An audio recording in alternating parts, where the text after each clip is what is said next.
Good morning, distinguished guests, ladies and gentlemen. Welcome to IPSS's briefing session on Spotlight on Migration, Causes, Consequences, and what the AU can do. My name is Amr Abdallah. I am the Senior Advisor on Policy Analysis and Research at IPSS, and I am honored to receive today our distinguished speakers and moderator to run this very important briefing session. We hope that this will be a first in a series of such sessions that we will run throughout the year. And we welcome all of you here. We are very honored today to have with us our speakers, Dr. Mehari Tadella Mero, former Migration Manager of the AU Commission, and Mr. Philip Bob Jusso, Migration Manager, Department of Social Affairs of the African Union Commission. They will be delivering the keynotes, and they will take your questions and answers in the discussion session. And the entire session will be moderated by our distinguished moderator, Ms. Sedalia Lema, the Editor-in-Chief of Addis Standard. We welcome all of you here, and I invite Ms. Lema to come to the podium. Thank you.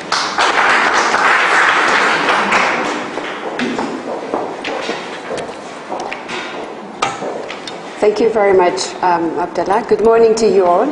Thank you very much for coming. I don't think there is any important topic right now that's as captivating on both sides of the Mediterranean, both in Africa and in Europe, as migration is. So I would like to thank, on behalf of you and on behalf of the panelists, the IPSS, for picking up on this very pressing issue and having these two distinguished panelists to deliver what they think is about this very complicated and delicate issue. And I'm expecting a few questions to come from you, from the participants here.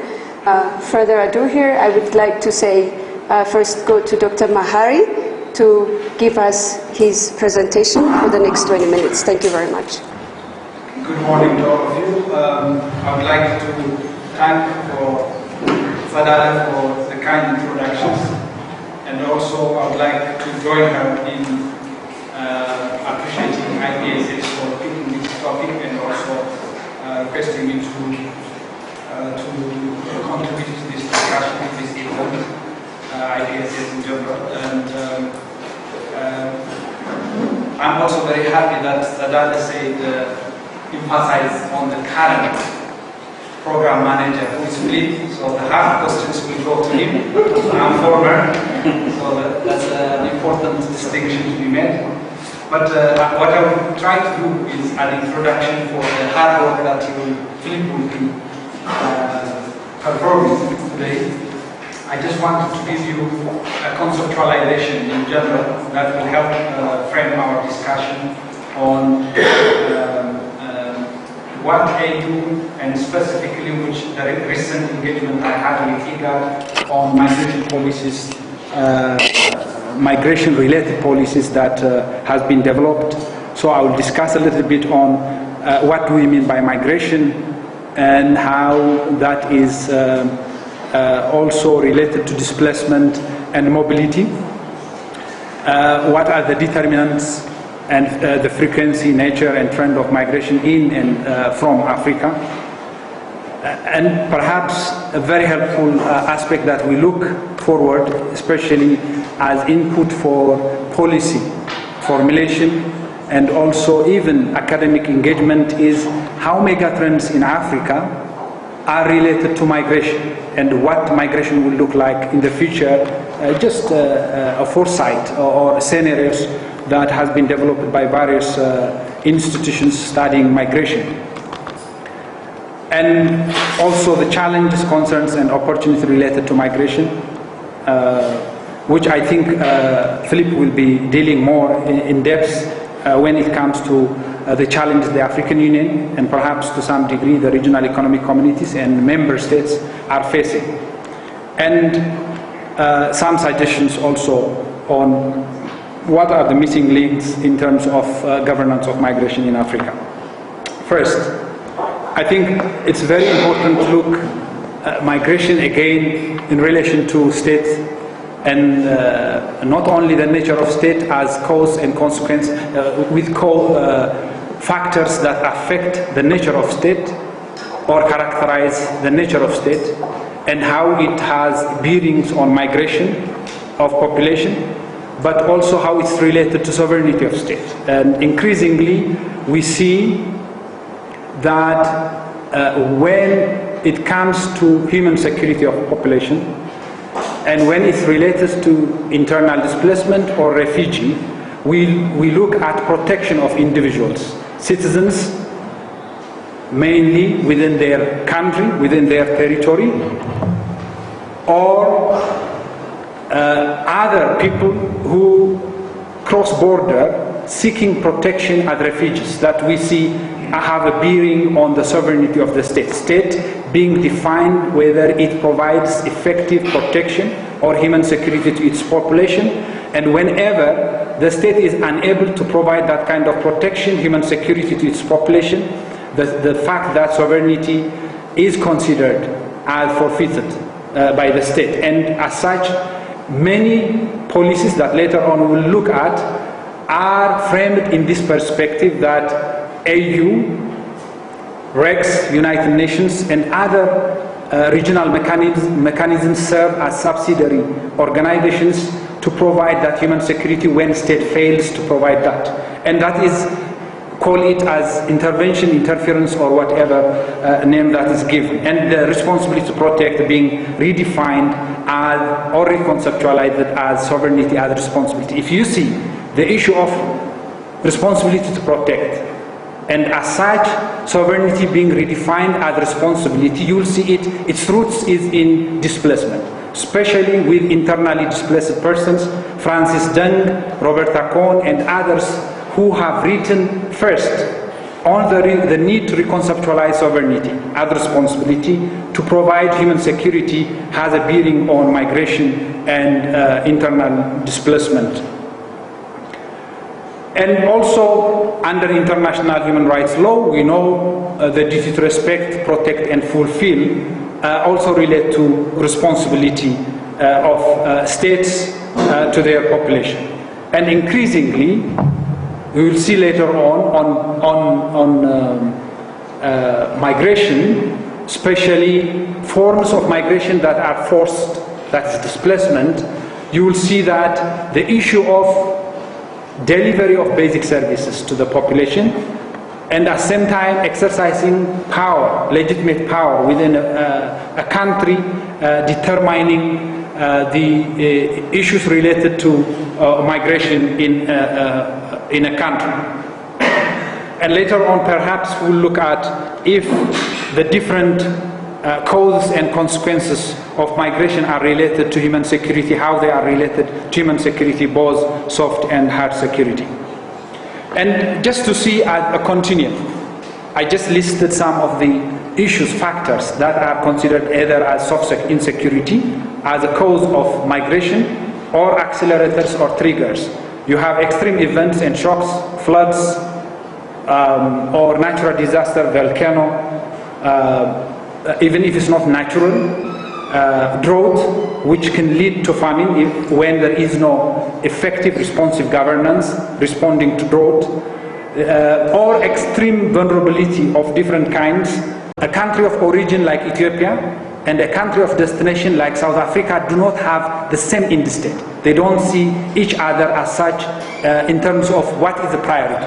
They might agree that protection is important to migrants, but their standing, their premises is completely different. One is to protect its market, the other one is to protect its citizens.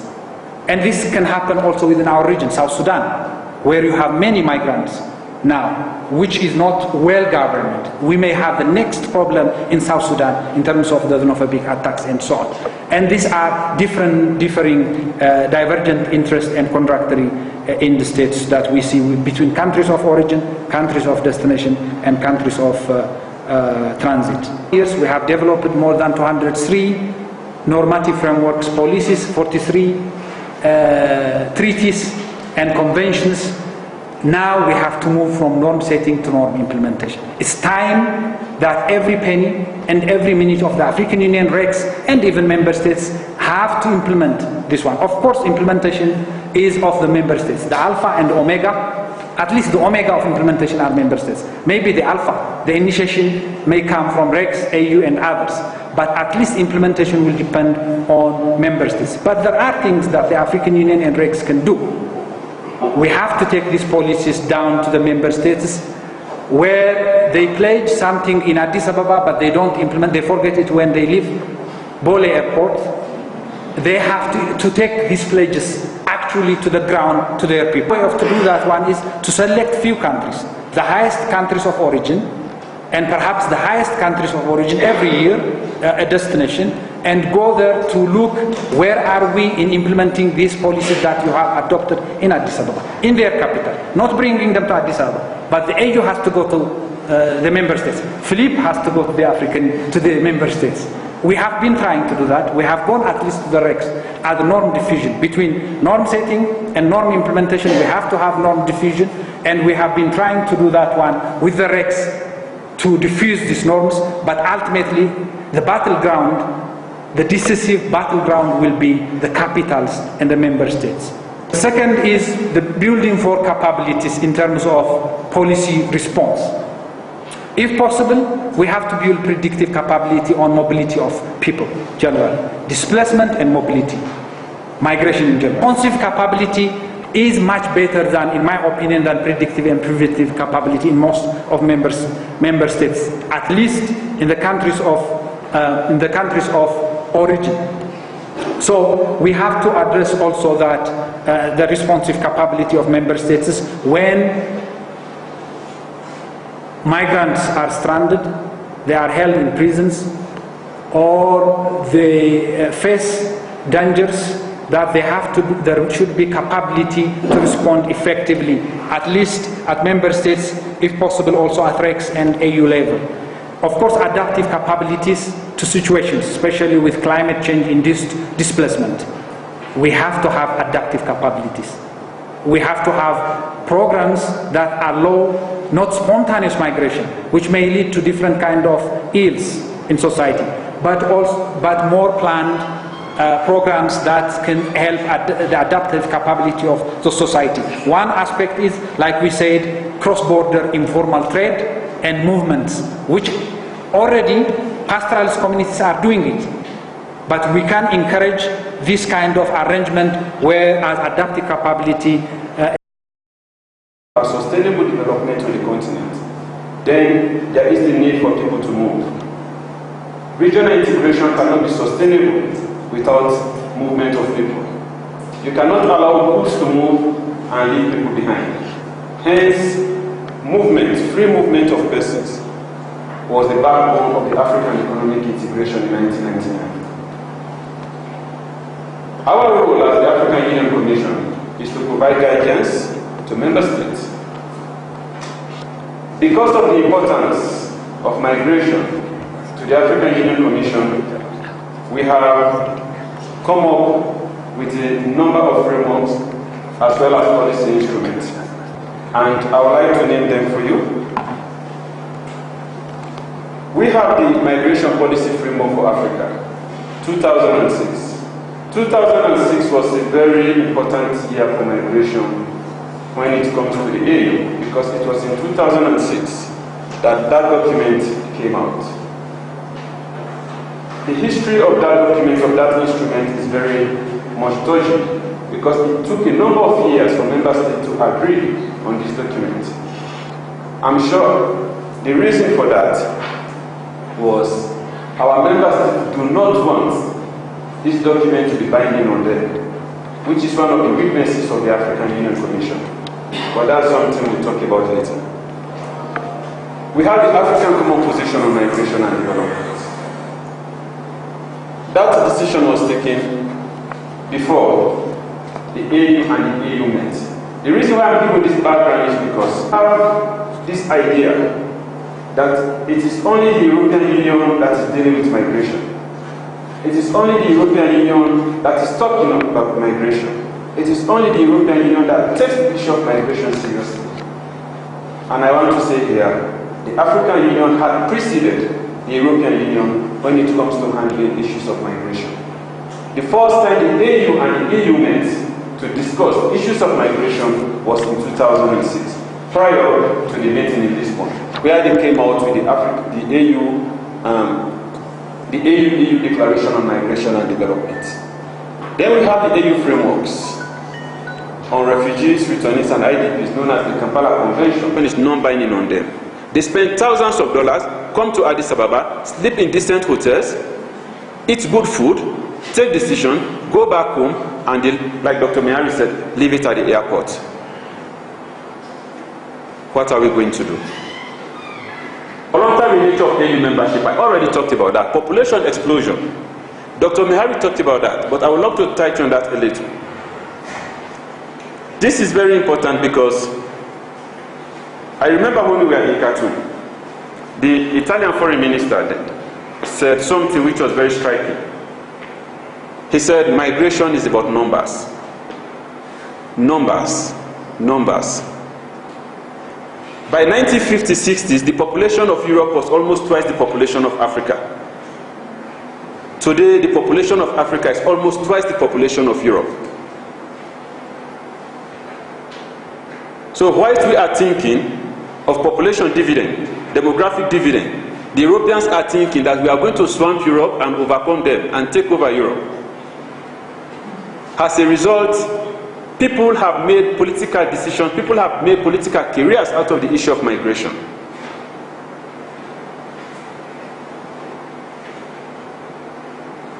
Today, we are 1.1 billion, with the youngest population in the world. By 2020, we are going to be 1.4 billion, as projected. Those challenges are going to remain. If we don't address them, they are going to lead to tension between Africa and Europe. In the 1960s, there were only 2 cities in Africa with a population of 1 million, Johannesburg and Cairo, 1 million plus. Today we have 42 cities in Africa with more million population, including Addis Ababa. Population of Lagos in 1960 was less than 1 million. Today it is 21 million. People are moving. And when people move, they move with their troubles. Societal perspective of migration, migration as a social prestige. We have societies in Africa where people sell their homes, they sell their cows, they sell their land, and give money to traffickers to take their children from home to elsewhere.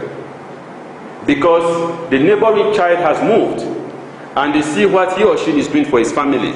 If you don't move, you are a failure. So regardless of the challenges, regardless of what they hear on the news, they move. Mobility regimes in Africa. Dr. Mihari, we have to be frank about this discussion. And thank God I came here. Restrictive mobility regimes. Like you said, some people are protecting their market, others are protecting their people. But one thing they are doing that I do not appreciate is the restrictive mobility regime. This is the issue we need to talk about. If people have to move, we go to a European embassy, don't give us visa, then we complain. Italy is not giving me visa. United Kingdom is not giving me visa. Switzerland is not giving me visa. I can't even go to the American embassy because they will not entertain my application. Yet, if I want to come to Ethiopia, I would not be given visa. And I'm an African. Cessation of mobility on the continent. Afraid that migrants are coming. They are coming to take our jobs. They are coming to take our beautiful wives, Abesha ladies. Let's not allow them to come.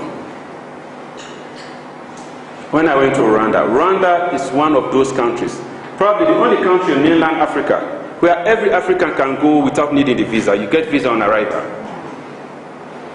It's the only country on mainland Africa where an African can jump on the plane, go to Kigali, at the airport they give you visa on entry. Rwanda has a population of 11 million. Last year they had 13.4 million visitors. We say migrants are criminals. Rwanda has indicated that not every migrant is a criminal. Out of 13.4 million visitors in Kigali in Rwanda, only less than 4,000 were involved in minor offenses. Address issues of irregular migration, that's a huge challenge. We don't have the capacity. We want to talk about issues of human trafficking. We want to talk about issues of irregular smuggling of migrants. How we can address the challenges of mixed migration. But it's difficult. I know Ethiopia wants to do it. They have the political will. That's why they enacted the anti-trafficking legislation. They come up with a human trafficking policy. Now they are working to come up with other frameworks to address these issues. I know other member states that are working similarly around the clock, but they lack the capacity. This is why the AU is engaging them to see how we can build the capacity, one, of the law enforcement officials, and secondly, of the civil society. The role of the West in the issues that we are facing. Let's be frank, let's talk about it frankly. I don't know if I'm a diplomat, but I work for the African Union. All our dictators, all our leaders, our corrupt leaders, not all of them, most of our corrupt leaders, keep their monies in Western banks. And these monies are kept by Western leaders. They know the leaders are corrupt. They know our leaders, some of our leaders, not all, are corrupt. Money is meant for infrastructure, money is meant for schools, money is meant for education, money is meant for healthcare, are stolen from Africa, kept in banks in the West. When Africans are moving, they say, no, we have to block our borders.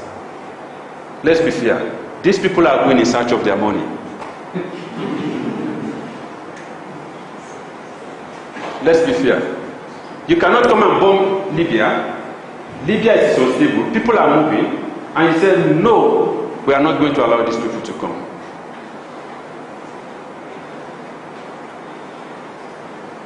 Where is justice?